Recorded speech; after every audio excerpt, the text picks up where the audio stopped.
આણંદના તથ્ય charitable trust દ્વારા અનુભૂતિ એવોર્ડ એનાયત કરવાનું આયોજન કરવામાં આવ્યું હતું. તથ્ય ચેરિટેબલ ટ્રસ્ટ દ્વારા ચરોતર ભૂમિના વતનીઓ કે જેમના સામાજિક, આર્થિક, સાંસ્કૃતિક, આધ્યાત્મિક પ્રેરણાદાયી પ્રદાન થકી પ્રદેશથી રાષ્ટ્રીય ફલક ઉપર ઓળખ ઊભી થઈ હોય અને ચરોતરના લોકજીવનમાં ઉત્કર્ષ છવાયો હોય તેવા મહાનુભાવોને સન્માનિત કરવા માટે અનુભૂતિ એવોર્ડનું આયોજન કરવામાં આવ્યું હતું. જેમાં ભાગવતાચાર્ય રમેશભાઈ ઓઝા અને ભરતદાન ગઢવીની ઉપસ્થિતિમાં આ અનુભૂતિ એવોર્ડ એનાયત કરવામાં આવ્યા હતા. જેમાં અનુપભાઈ દેસાઈ, શ્યામ સુંદર રાઠી, પ્રાપ્તિ મહેતા, પ્રતાપદાન ગઢવી, કિરણભાઈ પટેલ, મહેન્દ્રભાઈ પટેલ, મેઘદાદાને આ અનુભૂતિ એવોર્ડ આપવામાં આવ્યો હતો.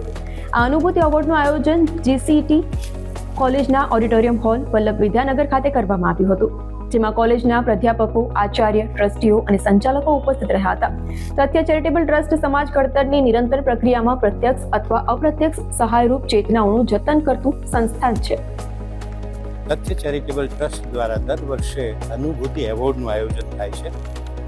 આજે પરમ પૂજ્ય ભાગવતાચાર્ય રમેશભાઈ ઓઝા પૂજ્ય ભાઈશ્રીના વરદ હસ્તે ચરોતરના વિવિધ ક્ષેત્રના વિદ્વાન એવા મહાનુભાવોને નવાજવાનો આ પ્રસંગ છે. આજે અનુભૂતિ એવોર્ડથી એમનું અભિવાદન કરવાનું છે. ભાઈશ્રીના આશીર્વચન એનો આપણને આજે અહીંયા લાભ મળવાનો છે. જે વ્યક્તિ ચરોતરની છે અને ચરોતરમાં જેનું પોતાનું એક આગવું ઓળખ ઊભી કરી છે એવા એક વ્યક્તિ, બીજા જે બહારથી ચરોતરમાં આવ્યા છે એમનું સ્વાગત કરીએ છીએ, સન્માન કરીએ છીએ. ત્રીજા જે ચરોતરમાંથી બહાર ગયા છે અને પોતાની એક આગવી ઓળખ ઊભી કરી છે એવા વ્યક્તિઓનું આ તથ્ય ચેરિટેબલ ટ્રસ્ટ દ્વારા એક પ્રતિષ્ઠિત અનુભૂતિ એવોર્ડથી આપણે નવાજીએ છીએ. ધન્યવાદ. નારી શક્તિ વિશે કશું કહેવાનું જ ના હોય, કારણ કે એ જ સર્વસ્વ છે.